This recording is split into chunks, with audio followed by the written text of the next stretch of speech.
It's Movie Time is brought to you by the Gateway Film Center, 1550 North High Street, Columbus, Ohio. Further details and showtimes online at gatewayfilmcenter.com. The award-winning It's Movie Time is produced by John DeSando. Listen to the shows and read reviews online at WCBE.org. I'm John DeSando. And I'm Kevin Carr. And it's movie time. It's movie time. Well, Kevin. Yeah. Now, we have seen a French film called Diplomacy. Yes. Now, just to set the scene, it's August 1944. The Allies are marching on to Paris. They're on the ridge. a great French play called Diplomatique fashions two characters. It's essentially a two-hander, in which a Nazi general and a Swedish consul are going head-to-head on ruining Paris, leveling that beautiful city. Yeah. Obviously, Hitler is going mad, and because of Berlin, he says, I'm going to get them. You raise that city. You can take France, you can take Paris, but there's not going to be much left. Exactly. Is what Hitler's plan. Because Paris is strategically nothing for them. It doesn't. But he's going to be vindictive. This general, who's a good old boy general, going to follow his, and the consul. So, Kev, I won't keep going on, but I want to say last year we had Monuments Men. I know. I recalled. I thought this was a really interesting companion piece to that. I know. And then we have Angelina Jolie's Unbroken, and we have another. Well, there was The Imitation Game, which is also World War II. That's correct.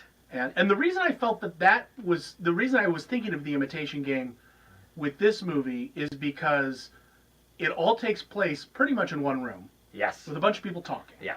And it's a war film that doesn't really show the war. It intercuts with some of the black and whites that are, I think, pretty effective. Some people don't like it, but because it was a play and they feel the director is being, artificial and put it, but it's fine. Bokler Schondorf. Yeah. The Tin Drummer. Yeah. And did he do The Lives of Others? Don't know. I do know he did The Handmaid's Tale, I think. Yeah. So I mean, he's got a history. Yeah. And there are some who criticize it for being too stagey. Yeah. And this would appear so. Now, so how does it stack up against these World War II pictures that we've seen over the last year? I actually think I liked it, and the reason I liked it because of that is because it was just the people in the room. And it was a different type of war film. And it's, again, similar to The Imitation Game, which was all about people in the room talking and writing mathematical formulas down. But it was a very gripping war film. And this one, I felt was...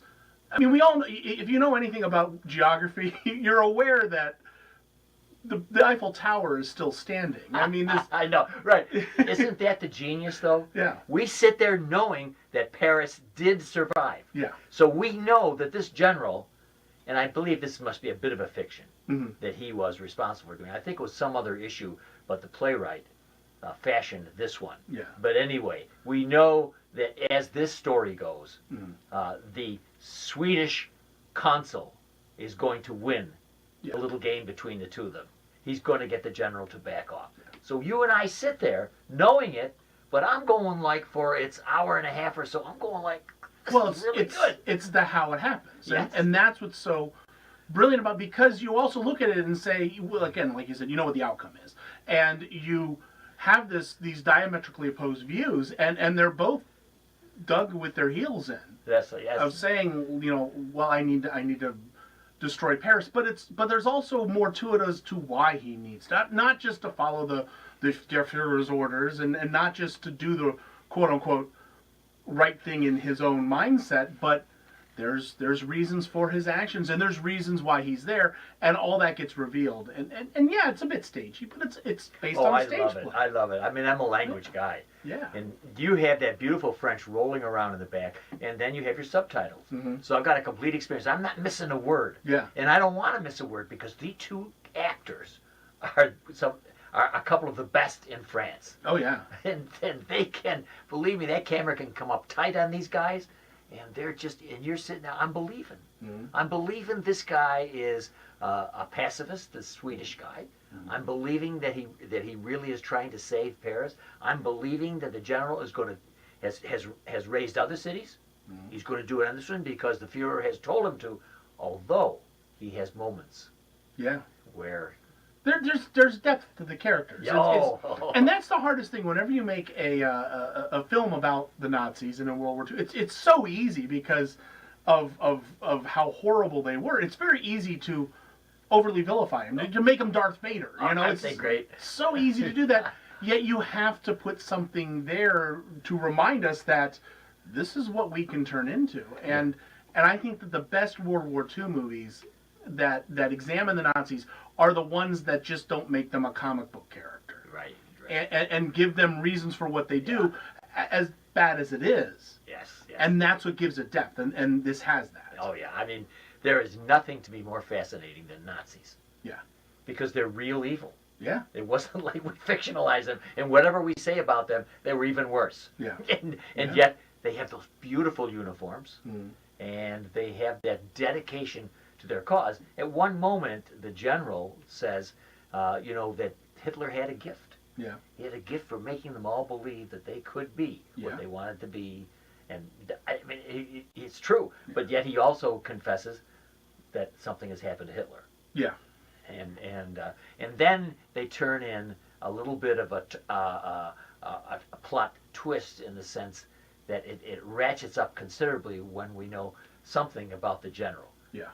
Oh, yeah. And that's, so you get the depth of him. Yeah. And in fact, he's a more developed character than the consul is, really. Yeah, because the consul's sort of that stalwart, doesn't waver on what he wants. Now, the other thing that I find fascinating about films like this is, yes, there are lives at stake. Because, of course, if you wipe out Paris, there's a lot of... 1.5 million people. Yeah, that are just going to have serious problems. But at the core of this is the war on the culture. And that's why it works with the Monuments Men as sort of like a companion piece in terms of recent history. Right, yeah. Because it's not about saving people, and it's not even about saving the land. It's about saving the culture and the structure and what makes us human beyond animals. Yeah. And that's really what the plea is in this movie. Don't wipe out the Louvre. Don't wipe out the Eiffel Tower. Don't wipe out the architecture. Even if you could evacuate the city. Yes. You don't want Paris leveled. Yes. And isn't that interesting how that it's not going to seal the deal just talking about this most beautiful city in the world. Yeah. To that general. This consul has to continue to dance around the general to figure out where that point is that he's actually going to convince him. Yeah. And that's what I'm doing, sitting in that seat, and I'm just saying, okay, it's words that are going to save that city. Yeah. So how is that consul going to... And it turns out to be, I think, very ingenious. Mm-hmm. There are a couple of twists, and I think that they work for me. Yeah. Well, and because he chisels through there, you can see him just kind of pushing up against his arguments. Because at the beginning, when they first are head to head, he's like, save Paris, and he's like, nope. I know. And you're like, well, how are you going to get past that? Exactly. And after he does convince him, there's somebody else who must be in the resistance who's on the street who says, good job. Yeah.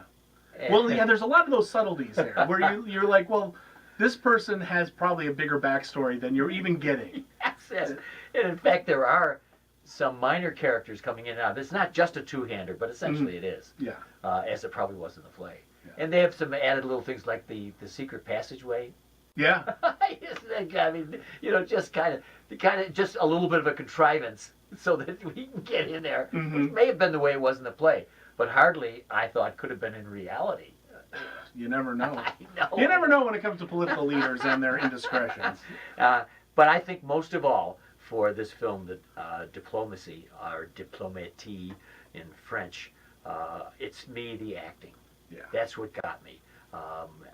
Because of everything that we know, that's how it's going to end up, I am so interested in what they say, how they say it, and I don't care if it's in French. I know a little bit of French, and so when now and then a word comes in there, and I know, and I go, yeah. But you're looking at it, and if you're a person who cares, as I do, about words, you're getting it in that you're getting it on the screen, the actual words and subtitles, so you can't miss a thing. Yeah. And that was the way I felt. Yeah. Yeah, and I mean, some people can get scared away from subtitles through a movie. It's such a talky movie Oh, I know. with subtitles. But the Yeah. reason it works in that sense too is also it is just two people in one room. Well, look, we're talking about a general who has the chance to destroy Paris, arguably the most beautiful city in the world. I mean, their stake is pretty large, right there in front of them. And this guy in the black suit coming in, just wonderful, self-effacing, gentle, and he has seen the general before, so it's not like they're total strangers. These guys are really good. There's a niceties there. They've been working him for a little while until this big moment, and I think it's grand. There are some things like under the city in the sewers that one about the resistance. Oh yeah, they have to cut away from the room. Yeah, I know that. Yeah, and I thought that was a little bit of a weakness. Yeah. It gives you a break, and you know what those are? I would imagine. Like I said, have you seen the original play? No. I mean, I haven't, but I would imagine that serves a bit as act breaks and scene breaks. Oh yeah. You know, because in a play you're going to get up in intermission, or at the very least the curtain's going to go down for a little bit. Well, Kevin Carr, the film is Diplomacy, and you and I are probably the only two who have seen it. And we're here as missionaries. Yes. You have our people to let them know you want a really good movie. See Diplomacy, and I'm going to go ahead of Kevin because I'm going to tell you that it's an A for me, and you know why from our show why I consider that an A. Kevin, you're not always an A guy. Not always, and it's tough to get an A, but I'm giving this one an A. This impressed me. Excellent. Had me the whole time. So absolutely, check it out. All right, so you keeping up with all your Oscars and all that stuff. We've told you right here. You want something that you'll be able to say to people, yeah, you've seen The Imitation Game, but have you seen? But it'll be gone by the time. Whether you're going to say Diplomacy or Diplomatie. Very good.